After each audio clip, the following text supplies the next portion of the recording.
It's my life. Hai, Assalamualaikum warahmatullahi wabarakatuh. Kenalin, aku Endah Citra Puspita. Aku itu adalah orang yang nggak penting sih, nggak penting. Tapi semoga informasi yang aku berikan ini, pengalaman yang aku ceritakan ini bermanfaat dan bisa jadi penting juga sih buat kalian yang mau melakukan operasi gigi juga sesuai judulnya. Aduh berisik banget. Maaf ya berisik banget karena rumahku pinggir jalan, jadi ya you know lah kalau pinggir jalan banyak kendaraan yang lewat. Sesuai judulnya, aku tuh kan mau bahas soal pengalaman aku kemarin operasi gigi menggunakan BPJS di rumah sakit di RSUD Majalaya, Rumah Sakit Umum Daerah Majalaya kalau nggak salah itu kepanjangannya. Karena kira-kira sebulan yang lalu aku melakukan operasi gigi, jadi ini tuh masih tahap kayak udah sembuh, cuman masih ada rasa tidak nyaman dan kurang nyaman, tidak dan kurang, ya pokoknya itulah, pokoknya nggak nyaman deh, pokoknya masih ada rasa nggak nyaman di sekitar mulut. Sebelumnya aku mau jelasin dulu sedikit ya soal apa itu gigi bungsu dan infeksi menurut yang aku tahu gitu. Untuk yang lebih jelasnya kalian bisa googling atau bisa tanyain ke dokter yang lebih berpengalaman, maksudnya yang lebih ahli gitu, tanyain ke dokter giginya langsung soal ini. Gigi geraham bungsu bisa mengalami masalah ketika hendak tumbuh. Masalah yang umumnya muncul adalah gigi tidak mendapatkan ruang yang cukup untuk tumbuh dan keluar dari gusi. Di dunia medis, kondisi ini disebut impaksi. Kondisi ini tuh bisa menyebabkan gigi hanya keluar sebagian atau biasanya tidak keluar sama sekali. Jadi dia tuh kayak tertanam, terkunci, tidak bisa keluar. Gigi bungsu yang mengalami impaksi itu umumnya menyebabkan rasa sakit, menyebabkan kerusakan pada gigi, menyebabkan bau mulut, kesulitan membuka mulut mungkin sesekali. Aku pernah tuh kayak gitu. Terus nyeri pada gusi atau tulang rahang, sakit kepala atau sakit rahang yang berkepanjangan, kemerahan, pembekakan pada gusi. Kemudian kadang ada juga yang terjadi pembengkakan kelenjar getah bening di leher, kemudian rasa tidak nyaman saat menggigit yang dekat dengan area mengalami impaksi. Alhamdulillahnya aku udah melewatin itu semua. Sekarang aku udah merasa nyaman. Mungkin lidah masih kurang nyaman, tapi gigi aku merasa nyaman setelah tidak adanya gigi bungsu, setelah dicabutnya gigi bungsu aku. Kebetulan gigi bungsu aku yang dicabut itu yang bagian bawah, yang kiri sama yang kanan. Gigi aku tuh ngalami impaksi juga. Aku punya fotonya kayaknya kurang jelas deh. Aku punya fotonya. Kenapa? Udah deh, ntar aku kasih gambar di sini aja, ceritanya ada gambarnya. Aku kasih gambar di sini. Nah, ini dia gambarnya. Gigi ini dia posisi gigiku yang mengalami impaksi dan harus dicabut lewat tindakan operasi kecil di rumah sakit. Ini yang aku lingkarin, ini yang bermasalah, gigi aku yang bermasalah. Gigi ini tuh kayak semacam apa ya, kalau makan itu nggak nyaman banget, kayak ada makanan, kalau makan daging, makan apalah yang bisa nyangkut dia nggak enak banget. Terus apa sih awal mula tahu kenapa harus dioperasi gigi? Nggak mungkin kan ya aku langsung sakit gigi ini harus dioperasi, nggak mungkin. Aku awalnya itu ya seperti biasa, pasti kita melakukan pemeriksaan awal dulu. Kalau aku waktu pertama langsung ke puskesmas. Awalnya itu kayak ngerasa sering sakit gigi di bagian apa ya, kayak bagian belakang gitu. Hampir sekitar 1 sampai 2 tahun, kayak jangka waktu sakitnya itu sering. Dalam 1 bulan tuh bisa ngerasain sakit, nanti bulan depan sakit lagi, nanti terus aja gitu. Waktunya emang gak tentu, tapi sakitnya sering. Mungkin awal-awal aku tuh gak terlalu peduli soal sakit gigi yang aku rasain gitu. Adalah masa bodoh, yang penting ini sekarang sakit, ntar minum obat sembuh terus aja gitu dan gitu sampai akhirnya pernah suatu ketika aku tuh kayak di puncak sakit, sampai demam, sampai kalau udah demam berarti udah pasti pusing, gak enak, gak karuan, gak nyaman, kayak ini harus dicabut. Nah, ketika ada pemikiran ini harus cabut, udah langsung tuh ke puskesmas, daftar, terus ketemu dokter. Dok, aku mau cabut gigi aku sakit. Terus nanti dokternya lihat tuh giginya, dilihat dulu si giginya. Ntar kata dokter, oh ini harus dicabut, oh ini harus gimana dokternya pasti ngejelasin. Waktu aku juga dokternya ngejelasin ini, kalau aku neng ini giginya mengalami impaksi, jadi harus cabut lewat tindakan operasi kecil di rumah sakit. Nanti dari saya dikasih surat rujukan aja ya buat ke sana. Terus saya bilang, oh iya nggak apa-apa. Terus dikasih pilihan mau rujukan kemana. Yang deket sih RSUD Majalaya. Udah aku pilih RSUD Majalaya aja. Udah ya, udah ke situ terus dikasih surat rujukan. Nanti ada kunjungan pertama gitu di suratnya. Udah dikasih surat rujukan, jangan lupa di fotokopi ya. Di fotokopi, terus KTP kakak semua di fotokopi, yang aslinya dibawa, pokoknya semuanya dibawa, berkas-berkas yang sekiranya penting. Oh iya, buat tahu vaskes pertama atau vaskes tingkat pertama kita itu di mana, lihat di kartu BPJS-nya ya. Nih kayak aku nih. Ini kayak aku kartu BPJS-nya vaskes tingkat pertamanya di PKM Cicalengka DTP, itu puskesmas Cicalengka. Terus kelas rawatnya kelas 3 karena aku udah mulai bayar sendiri dan memilih yang lebih murah, jadi kelas berapapun juga bagus kok, mau kelas 1, 2, 3. Mungkin perbedaannya ya tingkatan kelasnya aja sama fasilitasnya mungkin, tapi menurut aku sama aja kok. Yang pertama kan tadi kita udah periksa ke puskesmas, terus dikasih surat rujukan kalau ternyata kita harus melakukan tindakan operasi di rumah sakit, udah dikasih surat rujukan. Yang kedua adalah kita melakukan pemeriksaan awal ke rumah sakit untuk ketemu, untuk kunjungan pertama ketemu dokter.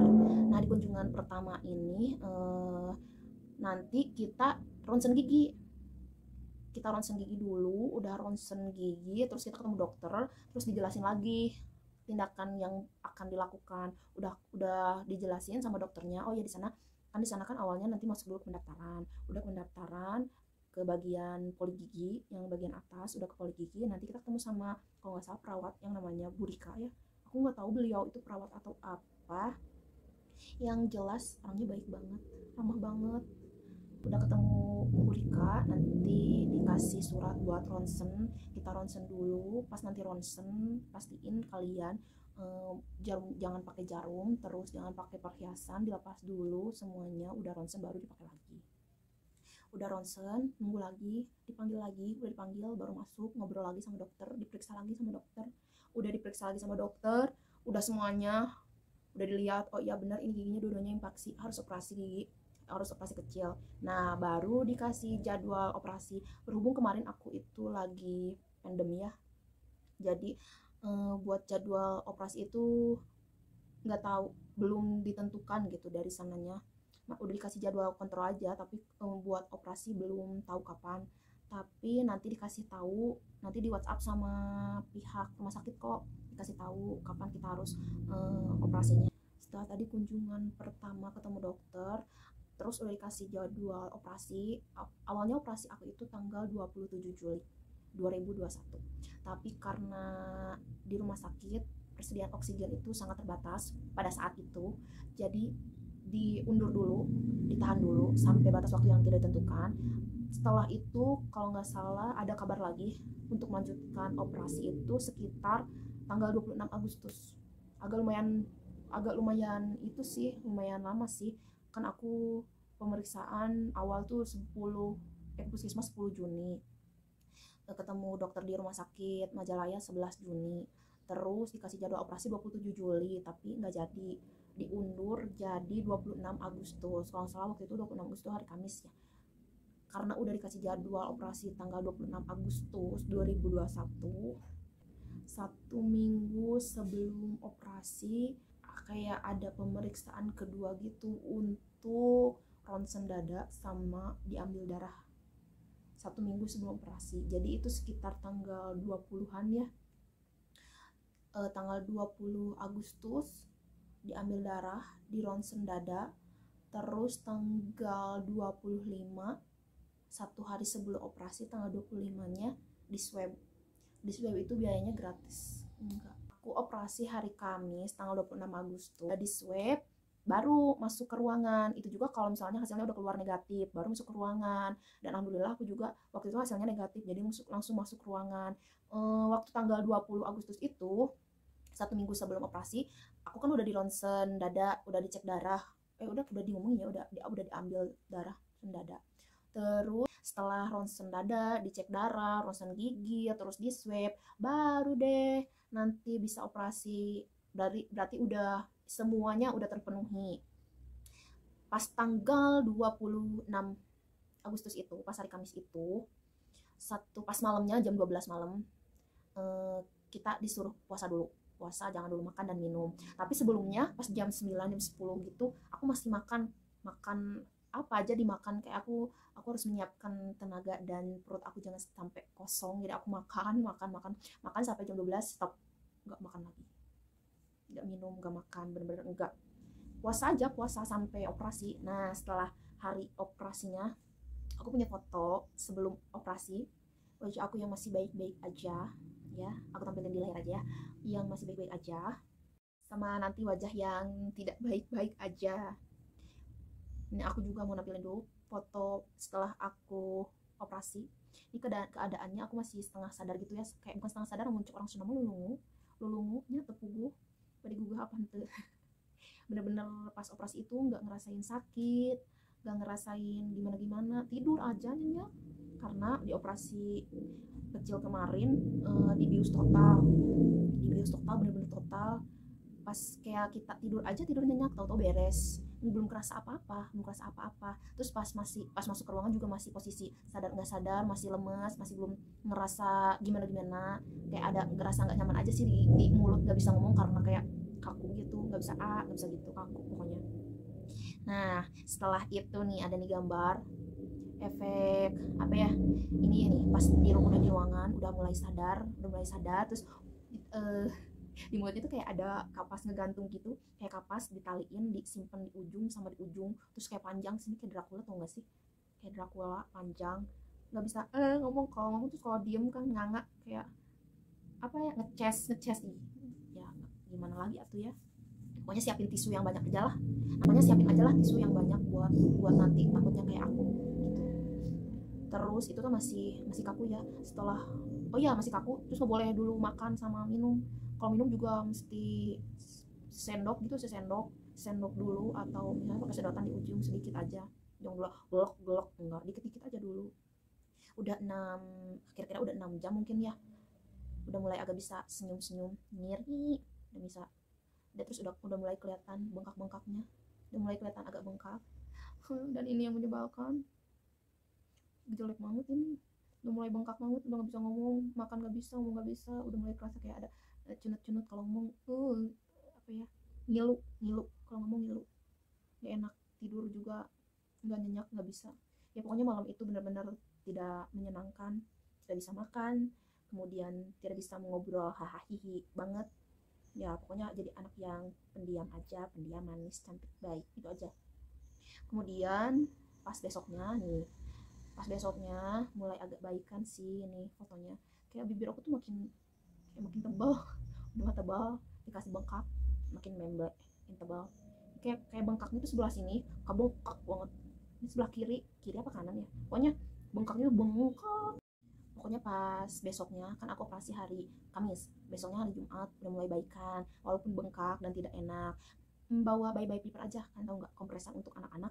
Aku semalaman pakai bye paper, disimpan di gigi, kan itu adem, kayak ada kuling-kulingnya gitu, jadi enak daripada pakai es batu basah-basah, mengucur pakai bye paper, enak, dingin, adem, tidak basah. Aku pakai itu semalaman. Besoknya kan hari Jumat, udah diperiksa juga, udah dilihat, oh boleh pulang. Siangnya aku pulang, jadi totalnya 3 hari 2 malam di rumah sakit itu. 3 hari, hari pertama hari Rabu datangnya siang, di swab, masuk ruangan, terus diinfus. Kemudian hari Kamisnya operasi, udah hari Kamis operasi, hari Jumatnya pulangnya juga siang, udah pulang tuh ke rumah. Nah udah pulang ke rumah, seminggu pertama pasti ada rasa nggak enak, nggak enak tuh, nggak enak banget, nggak nyaman, nggak enak, mau ngomong bilang A juga nggak bisa, kayak susah kayak gitu. Itu di aku nggak tahu ya kalau di orang lain gimana. Kalau di aku susah ngomong, susah makan, susah buka mulut. Itu seminggu ya deh, seminggu susah banget. Tidur juga nggak nyaman, terus pas malamnya juga agak mulai demam, nggak tahu demam karena apa, tapi dikompres aja lah, pakai bye paper nggak apa-apa. Ada bye paper adem, enak lah, cukup untuk, walaupun itu untuk anak-anak nggak apa-apa, pakai aja sama kita. Udah 1 minggu berlalu, Kemudian kontrol deh. Kontrolnya itu waktu aku tanggal berapa ya? Oh ya, kontrol 1 minggu setelah operasi, kontrol ke rumah sakit buat cabut jahitan di sini sama di sini. Nah, pas dicabut jahitan itu mulai deh bisa makan, mulai bisa agak naik ya. Waktu seminggu nggak bisa makan bakso, terus nyoba makan bakso lumayan bisa, enak, walaupun masih lidahnya itu masih terasa apa ya, masih terasa nggak enak, masih kayak sakit, kayak ada sariawan gitu di lidah, sariawan tapi banyak. Tapi ya nggak apa-apa, kata dokter juga untuk pemulihan maksimalnya waktunya 2 sampai 3 bulan, ya nikmatin aja. Alhamdulillah itu yang aku alamin, kira-kira itulah ceritanya.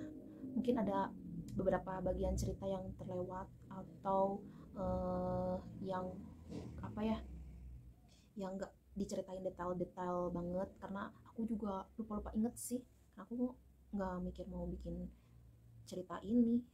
Tapi ya nggak ada salahnya aku bagian ke kalian, siapa tahu ada yang mau operasi di Majalaya juga, siapa tahu ada yang pernah juga. Boleh komen di bawah, boleh berbagi pengalaman di bawah buat teman-teman yang lain juga, misalnya boleh kok, boleh kita ngobrol di bawah biar kita sharing, biar yang belum operasi nggak takut. Nggak takut, jangan takut, nggak sakit dan benar-benar nyaman. Mungkin setelah operasi baru nggak nyaman, ya namanya juga operasi, apapun itu pasti nggak nyaman, tapi nggak apa-apa kok, demi kebaikan kita di masa yang akan datang. Alhamdulillah ya, beres deh. Oh ya, hampir lupa, semua biaya ditanggung oleh BPJS. Jadi benar-benar kita nggak mengeluarkan biaya sama sekali. Bahkan untuk swab juga ditanggung sama BPJS. Jadi jangan khawatir.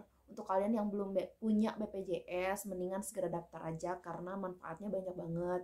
Untuk yang udah punya BPJS, jangan khawatir. Terima kasih BPJS, terima kasih pemerintah. Lumayan loh, daripada kita bayar sendiri. Kalau misalnya operasi sendiri, katanya harganya bisa 5 juta ke atas. Aku nggak tahu sih, dihitung per gigi. Jadi 5 juta ke atas dihitung per gigi. Atau misalnya paling murah 3 juta. Kan kalau 2 gigi jadi 6 juta, lumayan kan ya. Oh iya, ada lagi. Untuk penunggu pasien, maksimal 2 orang. Itu pun 2 orang, satu di luar dan satu di dalam. Jadi nggak boleh banyak orang yang nunggu pasien. Kan aku operasinya saat pandemi, jadi benar-benar terbatas orang yang nunggunya juga. Kalau misalnya malam, kalau nggak salah boleh lah di dalam. Kalau misalnya udah mulai pagi gitu, udah harus mulai keluar, udah mulai harus jaga jaga jarak ya, udah mulai harus ikuti protokol juga. Jangan lupa bawa masker yang banyak, tisu, terus teko listrik buat air panas karena di sana lumayan jauh buat nyari air panas. Terus makanan snack untuk orang yang nunggu kita, dan makanan yang lunak-lunak juga buat kita. Aku kemarin bawa Nestle buat dede bayi, buat diri sendiri. Ya cukup membantu lah. Karena di sana kita pas udah operasi dikasihnya susu aja sama bubur sumsum. Enak lagi bubur sumsumnya, enak banget. Oke, sekian cerita dari aku. Maaf kalau misalnya masih not good belajar, masih kaku, mohon maaf. Tapi jangan lupa di like sama di subscribe ya, komen juga di bawah biar kita makin akrab. Apaan sih makin akrab, bye bye.